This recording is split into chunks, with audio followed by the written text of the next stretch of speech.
વિદ્યાર્થી મિત્રો, ધોરણ 12 સાયન્સ રસાયણ વિજ્ઞાનના એકમ નંબર 3 કે જેનું નામ છે વિદ્યુત રસાયણ વિજ્ઞાન, તેમાં આપ સૌનું ફરી એકવાર સ્વાગત છે।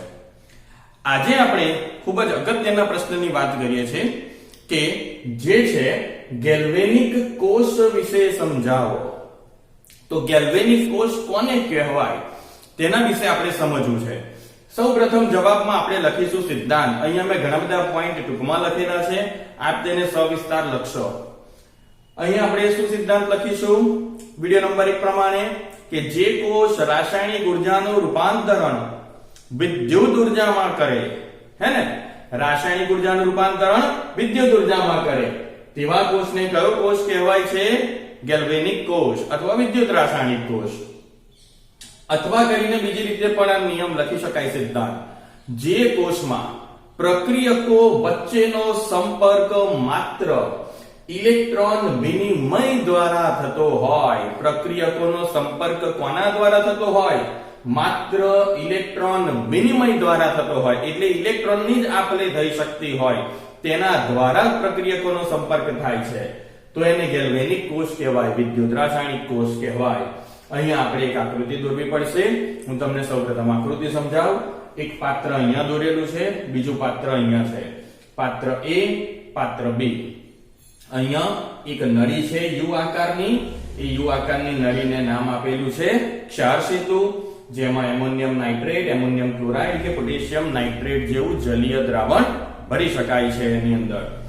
ત્યારબાદ અહીંયા વાત કરીશું કે જે પટ્ટી તમે અહીંયા જોઈ રહ્યા છો એ ઝિંક ધાતુની પટ્ટી છે।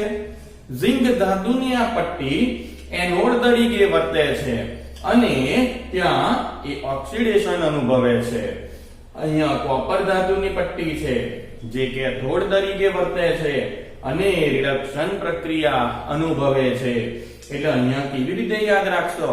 એનોડ નો અ, ઓક્સિડેશન નો અ અને એનાયન નું ગુજરાતી થાય ઋણ આયન। માટે અહીંયા આપણે કયો વીજભાર દર્શાવીશું? ઋણ। આ કેરી યાદ રાખજો, કેરી, આ કે આ રી, જમણી તરફ કેરી, કે કેથોડ, રી રિડક્શન, આ એ એનાયન, કે કેટાયન, ધન આયન, જે ઇંગ્લિશમાં કહીએ છીએ તે કેટાયન। એટલે અહીંયા આપણે મૂકીશું ધન પ્લસ કેટાયન। તો આ એ વાત થઈ। આ પાત્રની અંદર ZnSO4 નું જલીય દ્રાવણ ભરવાનું એટલે એક્વિયસ, જેની સાંદ્રતા 1 મોલારિટી। સામે જ્યાં કોપરની પટ્ટી મૂકેલી છે ત્યાં કોપર સલ્ફેટ નું જલીય દ્રાવણ ભરો 1 મોલારિટી। ડાબી બાજુ લખેલું છે કે ઇલેક્ટ્રોન ઘુમાવે, અને ઇલેક્ટ્રોન ઘુમાવે એટલે કઈ પ્રક્રિયા કહેવાય? ઓક્સિડેશન। 11મા ધોરણમાં ભણી ચૂક્યા છો। ઇલેક્ટ્રોન મેળવે એટલે કઈ પ્રક્રિયા અનુભવે? રિડક્શન અનુભવશે। અહીંયા ક્ષાર સેતુના નીચેના બંને છેડા દ્રાવણ ભર્યા બાદ રૂ વડે બંધ કરવામાં આવે છે, ગ્લાસ વૂલ દ્વારા બંધ કરવામાં આવે છે। આપણે વિડિયો નંબર 1 માં વાત કરી છે ઇલેક્ટ્રોનનું વહન ઝિંક થી કોપર તરફ હોય તો વિદ્યુતનું વહન કોપર થી ઝિંક તરફ હોય। મધ્યમાં A અથવા G, A/G લખ્યો છે। A એટલે એમીટર અને G એટલે ગેલ્વેનોમીટર। તો આ રચના થઈ આકૃતિની। હવે બધું જ વર્ણન લગભગ આકૃતિ ઉપરથી આવશે ક્રમશઃ। તો પોઈન્ટ નંબર 1, આકૃતિમાં દર્શાવ્યા પ્રમાણે પાત્ર A માં 1 મોલારિટી ધરાવતું ZnSO4 નું જલીય દ્રાવણ ભરવામાં આવે છે, જેમાં પહેલેથી જ વજન કરેલી ઝિંક ધાતુની પટ્ટી મૂકવામાં આવે છે। આ ઝિંક ધાતુની પટ્ટી એનોડ તરીકે વર્તે છે અને તે ઓક્સિડેશન પ્રક્રિયા અનુભવે છે। અહીંયા ઝિંક ધાતુની પટ્ટી એ Zn+2 આયન ધરાવતા દ્રાવણના સંપર્કમાં છે, માટે તેને Zn+2 દ્વારા દર્શાવવામાં આવે છે। આપણે વિડિયો નંબર 1 માં વાત કરી છે કે જ્યાં વીજભાર ન હોય ત્યાં ઘન એટલે સોલિડ, અને જ્યાં આયન હોય ત્યાં એક્વિયસ અને 1 મોલારિટી લખવી પડશે, જે સાંદ્રતા આપી હશે તે। અત્યારે તો આપણે 1 મોલર લખ્યું છે એટલે 1 મોલર લખ્યું। માનો કે આગળ દાખલા ગણીશું ત્યાં 0.6 મોલારિટી હશે તો 0.6 લખવું પડે ત્યાં। જેને ઓક્સિડેશન અર્ધકોષ તરીકે ઓળખવામાં આવે છે. તો આ કોણ થશે? ઓક્સિડેશન અર્ધકોષ થશે. પોઈન્ટ બીજો. હવે પોઈન્ટ બીજાની અંદર ખાસ ધ્યાન રાખજો, હું જ્યાં લીટી દોરું છું ત્યાં ચિહ્ન હશે, હું બોલતો પણ જાઉં છું જોડે, તો હું લખું છું પોઈન્ટ બીજો. આકૃતિ પરથી કહી શકાય કે પાત્ર બી માં 1 મોલર સાંદ્રતા ધરાવતું CuSO4 નું જલીય દ્રાવણ ભરવામાં આવે છે, જેમાં પહેલેથી જ વજન કરેલી કોપર ધાતુની પટ્ટી મૂકવામાં આવે છે. આ કોપર ધાતુની પટ્ટી એ કેથોડ તરીકે વર્તે છે અને રિડક્શન પ્રક્રિયા અનુભવે છે. લખ્યું છે અહીંયા ક્રમશઃ બધું જ આ પાત્ર વિશે, પાત્રમાં શું ભર્યું છે, કોની પટ્ટી કેવી રીતે વર્તે, કઈ પ્રક્રિયા અનુભવે, જે અહીંયા લખ્યું છે. અહીંયા કોપરની પટ્ટી કોપર +2 આયન ધરાવતા દ્રાવણના સંપર્કમાં હોય છે, જેને કેવી રીતે લખીશું? અહીંયા Cu solid Cu+2 aqueous 1 molar, જેને રિડક્શન અર્ધકોષ તરીકે ઓળખવામાં આવે છે. જેને પાત્ર A ના વર્ણનમાં ખ્યાલ આવી ચૂક્યો હશે, પાત્ર B નું વર્ણન તે લખશે જા. બરાબર છે ને? હવે વાત કરવી છે પોઈન્ટ નંબર 3 ની, જે છે ક્ષાર સેતુ વિશે. મેં તમને અગાઉ જ કહ્યું, ક્ષાર સેતુ કેવા આકારની નળી? યુ આકારની નળી, કાચની છે. તેમાં શું ભરી શકાય? Ammonium nitrate, ammonium chloride, potassium nitrate નું જલીય દ્રાવણ, મિશ્રણ નહીં, કોઈ પણ એક. અને બંને છેડા શેના દ્વારા બંધ કરીશું? રૂ દ્વારા. ધ્યાનથી જુઓ, એક છેડો પાત્ર A માં છે, બીજો છેડો પાત્ર B માં છે, હે ને? એટલે એ વિદ્યુતનો પરિપથ પૂર્ણ કરે છે. બે પાત્રને કે બે પાત્રના દ્રાવણોને જોડવાનું કામ કરે છે. તો બસ એ બધું વર્ણન અહીંયા છે. ક્ષાર સેતુ યુ આકારની કાચની નળી છે, જેમાં એમોનિયમ નાઇટ્રેટ નું જલીય દ્રાવણ ભરીને તેના બંને છેડા ગ્લાસ વૂલ અથવા રૂ દ્વારા બંધ કરવામાં આવે છે. જેમાં આ ક્ષાર સેતુનો એક છેડો પાત્ર એમાં રહે અને બીજો છેડો પાત્ર બીમાં રહે તેમ તેને મૂકવામાં આવે છે, જેના કારણે વિદ્યુત પરિપથ પૂર્ણ થાય છે. તો તમે ધ્યાનથી જોયું હશે કે આ તો વાત થઈ સિદ્ધાંતની, પછી દોરવાની આકૃતિ. પાત્ર A પોઈન્ટ A, પાત્ર B પોઈન્ટ B, આ ક્ષાર સેતુ પોઈન્ટ 3. વાત સાચી? તો આ થયા 3 પોઈન્ટના વર્ણન. પોઈન્ટ 4. ઝિંક અને કોપરની પટ્ટીને A મીટર અથવા ગેલ્વેનોમીટર માં કોપર તાર વડે જોડવામાં આવે છે.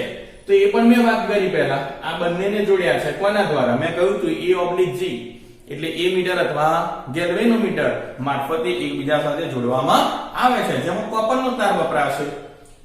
જો A મીટર વડે આ જોડાણ કરવામાં આવ્યું હોય તો તે વિદ્યુત પ્રવાહનું માપન કરે છે, અને જો ગેલ્વેનોમીટર દ્વારા તેને જોડવામાં આવ્યું હોય તો વિદ્યુત પ્રવાહના વહનની દિશાનું માપન કરે છે. નંબર 5, આપણે અહીંયા વાત કરી કે ઝિંક ઓક્સિડેશન અનુભવશે, ઇલેક્ટ્રોન ગુમાવશે, કોપર રિડક્શન અનુભવશે, ઇલેક્ટ્રોન મેળવશે. જે આપી દે એનું વજન ઘટી જાય, જે મેળવે તેનું વજન વધી જાય. બસ એ જ આપણું પોઈન્ટ 5. થોડા સમય બાદ અવલોકન કરતા જણાય છે કે ઝિંક ધાતુની પટ્ટીનું વજન ઘટે છે અને કોપર ધાતુની પટ્ટીનું વજન વધે છે. વિડિયો નંબર 1 માં વાત કરી હતી અન્ય નામની, તેવા અન્ય નામ કેટલાક અહીંયા છે પોઈન્ટ 6 માં. છે ને થિયરી ખૂબ જ સરળ. પોઈન્ટ 6. આ કોષ વોલ્ટેઇક કોષ અથવા ડેનિયલ કોષ અથવા વિદ્યુત રાસાયણિક કોષ અથવા જે આપણે નામ લખ્યું તે ગેલ્વેનિક કોષ અથવા ઝિંક કોપર કોષ તરીકે પણ ઓળખવામાં આવે છે. ઘણા બધા નામ છે એના જુદા જુદા. Point number 7. વિદ્યુત ધ્રુવને તેના જ જલીય દ્રાવણમાં ડુબાડવામાં આવે છે ત્યારે બનતી રચનાને અર્ધકોષ તરીકે ઓળખવામાં આવે છે. મિત્રો, તમે પાત્ર એને જુઓ, ZnSO4 નું જલીય દ્રાવણ ને ઝિંક ધાતુની પટ્ટી, એને અર્ધકોષ કહેવાય.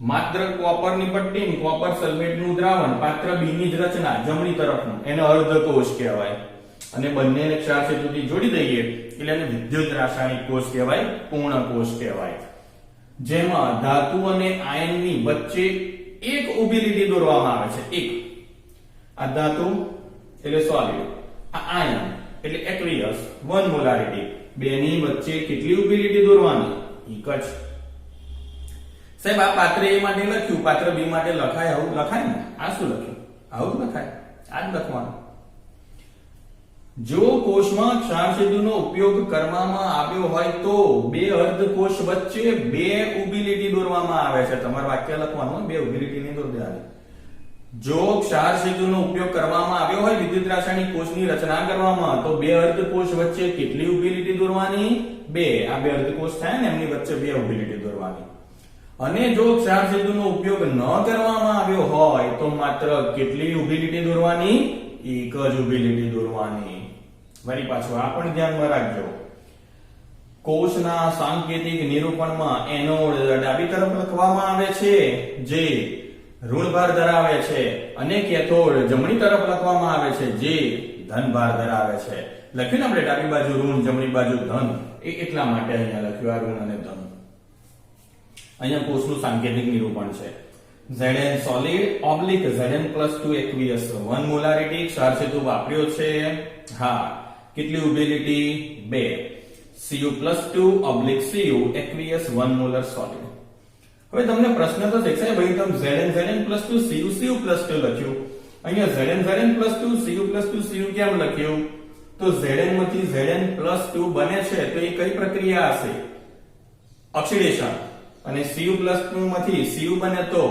રિડક્શન હે ને એટલે ઓક્સિડેશન અને રિડક્શન અર્ધકોષ તો અહીંયા બે ઊભી લીટી દોરી પોઈન્ટ છેલ્લો ગેલ્વેનિક કોષને જોડતા બંને વિદ્યુત ધ્રુવો વચ્ચેના પોટેન્શિયલના તફાવતને કોષ પોટેન્શિયલ કહેવામાં આવે છે એટલે બે અર્ધકોષ જોડ્યા એમના પોટેન્શિયલના તફાવત એટલે માઈનસ ને કોષ પોટેન્શિયલ કહેવામાં આવે છે જે વોલ્ટ એકમમાં મપાય છે વોલ્ટમીટર દ્વારા ચોક્કસ પોટેન્શિયલ જોવા મળતો નથી અથવા માપી શકાતો નથી પરંતુ પોટેન્શિયોમીટર દ્વારા ચોક્કસ કોષ પોટેન્શિયલ માપી શકાય છે ડેનિયલ કોષ કે ગેલ્વેનિક કોષનો કોષ પોટેન્શિયલ 1.10 વોલ્ટ છે આ પોઈન્ટમાં તમે જોતા હશો ઝિંક ઉપર માઈનસ ને કોપર ઉપર પ્લસ લખેલું છે ને હવે અહીંયા હું તમને વાત કરું એક MCQ 2 MCQ 3 MCQ 4 MCQ ફરી એકવાર 1 2 3 4 ત્યાર પછી આ પોઈન્ટ કે એ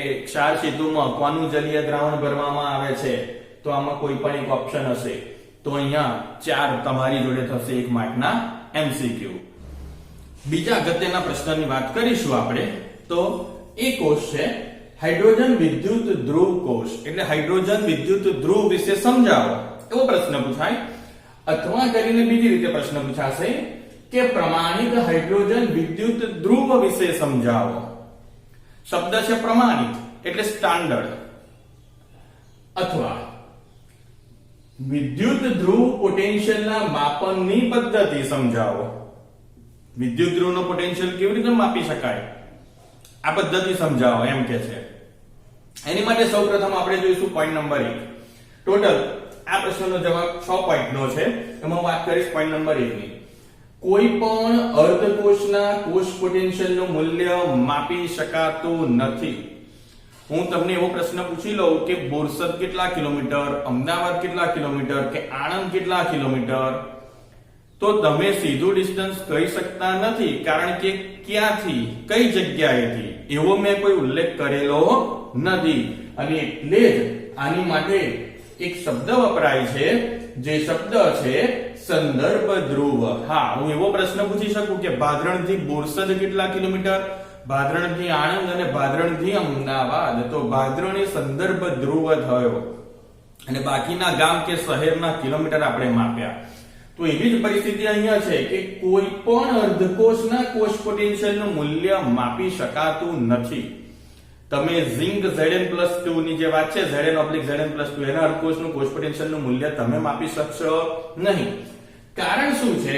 કારણ કે કોષ પોટેન્શિયલ તો બે અર્ધકોષના પોટેન્શિયલના મૂલ્યનો તફાવત હોય છે. એટલે જે કિલોમીટર તમે મને કહો છો એ તો બે ગામ કે ગામ અને એક શહેર ને બે શહેર વચ્ચેના છે ને, તો એ બે અર્ધકોષના પોટેન્શિયલના મૂલ્યોનો તફાવત છે. એટલે એક અર્ધકોષથી કોષ પોટેન્શિયલ માપી શકાશે નહીં. પોઈન્ટ બીજો, વૈજ્ઞાનિકોએ હાઇડ્રોજન વિદ્યુત ધ્રુવના અર્ધકોષને, હે ને, પ્રશ્નમાં જોજો, વૈજ્ઞાનિકોએ હાઇડ્રોજન વિદ્યુત ધ્રુવના અર્ધકોષને પ્રમાણિત હાઇડ્રોજન વિદ્યુત ધ્રુવ, પ્રમાણિત હાઇડ્રોજન વિદ્યુત ધ્રુવ કૌંસમાં સંદર્ભ ધ્રુવ તરીકે સ્વીકાર્યો છે અને તેના કોષ પોટેન્શિયલનું મૂલ્ય 0.0 વોલ્ટ નક્કી કર્યું છે. જો હું ભાદરણમાં છું અત્યારે, તો ભાદરણ એ મારે જે જગ્યાએ ઉભો છે સંદર્ભ ધ્રુવ તરીકે 0 કિલોમીટર આપણે ગણીશું અને અહીંયાથી જે ગામનું ડિસ્ટન્સ માપીશું તે કિલોમીટરમાં માપીશું. હાઇડ્રોજન વિદ્યુત ધ્રુવનો ઉપયોગ કરીને કોઈ પણ અર્ધકોષના કોષ પોટેન્શિયલનું મૂલ્ય માપી શકાય. ધારો કે ઝિંક અને કોપર, સિલ્વર, મેગ્નેશિયમ, ગમે તે ધાતુ એના ક્ષારના જલીય દ્રાવણમાં મૂકીને એનો અર્ધકોષ બનાવો અને હાઇડ્રોજન સાથે જોડો. જે રીતે આપણે ગેલ્વેનિક કોષમાં બે અર્ધકોષને જોડ્યા હતા, ઝિંક અને કોપર, એવું આની સાથે જોડાણ થાય. પોઈન્ટ 3 ની વાત કરીશું કે જેમાં મેં માત્ર આકૃતિ દોરેલી છે અને આકૃતિ દોર્યા પછી એની અંદર મેં નામ નિર્દેશન કરી લીધું છે. એટલે આકૃતિ તો આપણે દોરીશું જ અને એની નીચે જે વર્ણન લખવાનું છે આકૃતિના નામ નિર્દેશ પરથી લખીશું. તમે સમજતા જજો વર્ણનને. અહીંયાથી આકૃતિમાં દર્શાવ્યા પ્રમાણે એક પાત્રમાં 1 મોલારિટી સાંદ્રતા ધરાવતું HCl નું જલીય દ્રાવણ ભરવામાં આવે છે, જેમાં એક કાચની નળી કે જે એક છેડેથી બંધ હોય છે તેમાં પ્લેટિનમ ધાતુનો ટુકડો મૂકવામાં આવે છે. આ કાચની નળી છે જે તમે જોઈ રહ્યા છો તે એ એક છેડેથી બંધ છે અને મધ્યમાં જે ચોરસ છે એ પ્લેટિનમ ધાતુનો ટુકડો છે અને જે ત્રાસી લીટીઓ તમે જોઈ રહ્યા છો તે પ્લેટિનમ બ્લેકનું આવરણ છે. તો વર્ણન એવી રીતે બનશે કે પ્લેટિનમ ધાતુનો ટુકડો મૂકીને તેની પર પ્લેટિનમ બ્લેકનું આવરણ લગાવવામાં આવે છે. આ એક ઊભી લીટી તમે જોઈ રહ્યા છો કે આ ટુકડાને પ્લેટિનમ તાર વડે જોડવામાં આવે છે અને પ્લેટિનમના તાર ઉપર મર્ક્યુરીનું આવરણ લગાવવામાં આવે છે. આ જારી પટ્ટી જુઓ છો તમે, એ મર્ક્યુરીનું આવરણ છે એવું સમજવાનું છે ને. તો એ મર્ક્યુરીનું આવરણ છે અને કોપરના તાર દ્વારા તેમાં બાહ્ય જોડાણ આપવામાં આવે છે. મિત્રો અહીંયા આ પોઈન્ટનું વર્ણન મેં નથી લીધું. આ પોઈન્ટનું વર્ણન જે છે એ પોઈન્ટ 4 છે. એટલે આને હું અહીંયા પોઈન્ટ 4 માં લઉં છું. પોઈન્ટ 4 ઉપર ધ્યાન રાખજો. નળીના ઉપરના ભાગમાંથી શુદ્ધ હાઇડ્રોજન વાયુ પસાર કરવામાં આવે છે, જેમાં ઓક્સિડેશન અને રિડક્શન પામેલા આયનોની સાંદ્રતા સમાન હોય છે. ઓક્સિડેશન અને રિડક્શન પામેલા આયનોની સાંદ્રતા કેવી હોય છે? સમાન. જે સૂચવે છે કે H2 વાયુનું દબાણ 1 બાર છે. H2 વાયુનું દબાણ 1 બાર છે અને H+ આયનની સાંદ્રતા 1 મોલારિટી છે. તમે બહુ ધ્યાન રાખજો. H2 કોણ છે? વાયુ. વાયુનું શું હોય? દબાણ. દબાણ કેટલું હોય? 1 બાર. H+ કોણ છે? આયન. આયનની શું હોય? સાંદ્રતા. સાંદ્રતા કેટલી છે? 1 મોલારિટી. એટલે H2 અને H+ છે. ઘણો તફાવત છે ને. પોઈન્ટ 5. હાઇડ્રોજન વિદ્યુત ધ્રુવ એનોડ અથવા કેથોડ તરીકે વર્તી શકે છે. જો હાઇડ્રોજન વિદ્યુત ધ્રુવ એનોડ તરીકે વર્તે તો કોષમાં થતી રાસાયણિક પ્રક્રિયાઓ નીચે પ્રમાણે છે. 1/2 H2 ગેસ 1 બાર, કેમ કે H2 કોણ હોય? વાયુ હોય. એરો પ્રતિવર્તી છે. H++ electron. H+ કોણ હોય? આયન. આયનમાં શું લખાય? એક્વિયસ. એની સાંદ્રતા કેટલી? 1 મોલારિટી. વાયુનું દબાણ કેટલું? 1 બાર. લખેલી છે આ તમામ વસ્તુઓ કૌંસમાં પણ, જેની રચના Pt/H2/H+ થાય. કેમ કે H2 માંથી શું બને છે? H+. જો હાઇડ્રોજન વિદ્યુત ધ્રુવ કેથોડ તરીકે વર્તે તો, બહુ જ ધ્યાન રાખજો, કેથોડ તરીકે વર્તે તો એનો મતલબ કે જે કંઈ પણ જમણી તરફ લખ્યું છે, આ જમણો હાથ, જે કંઈ પણ જમણી તરફ લખ્યું છે એને સીધું જ ક્યાં લખી દો? ડાબી તરફ. અને જે બધું જ ડાબા હાથ તરફ લખેલું છે એ બધું જ ક્યાં લખી દો? જમણા હાથ તરફ. બોલો હવે પ્રક્રિયા સમજાવવાની જરૂર પડશે. આ બધું જ અહીંયા લખી દો અને આ બધું જ અહીંયા લખી લઈશું. આ જે રચના લખેલી છે એનાથી વિરુદ્ધ રચના લખીએ. h પ્લસ છેલ્લો છે ને, પહેલો લખો. h2 વચ્ચે છે તો વચ્ચે જ આવે. pt પહેલો છે તો છેલ્લો જશે. એની રચના થશે. 298 કેલ્વિન તાપમાને હાઇડ્રોજનના અર્ધકોષ સાથે અન્ય કોઈ પણ અર્ધકોષને જોડવામાં આવે તો એ રચના કોષની પૂર્ણ થાય છે અને જોડેલા અર્ધકોષના કોષ પોટેન્શિયલનું મૂલ્ય માપી શકાય છે. કેટલીક નોંધ છે, તમારી થિયરીમાં નથી લખવાની, જાણકારી માટે છે. હાઇડ્રોજન કોષનો કોષ પોટેન્શિયલનું મૂલ્ય 4.44 વોલ્ટ છે. પ્લેટિનમ તાર જ કેમ વાપરવામાં આવે છે? તો પ્લેટિનમ તાર નિષ્ક્રિય છે, એનું ક્ષારણ થતું નથી. એ સારા ઉદ્દીપક તરીકે વર્તે છે અને સારા અધિશોષક તરીકે વર્તે છે. માટે આપણે અહીંયા પ્લેટિનમનો તાર વાપરીએ છીએ. તો આ વાત કરી આપણે હાઇડ્રોજન વિદ્યુત ધ્રુવ વિશેની. ઘણી અગત્યની 3 માર્કની થિયરી છે, તૈયાર કરી લેશો.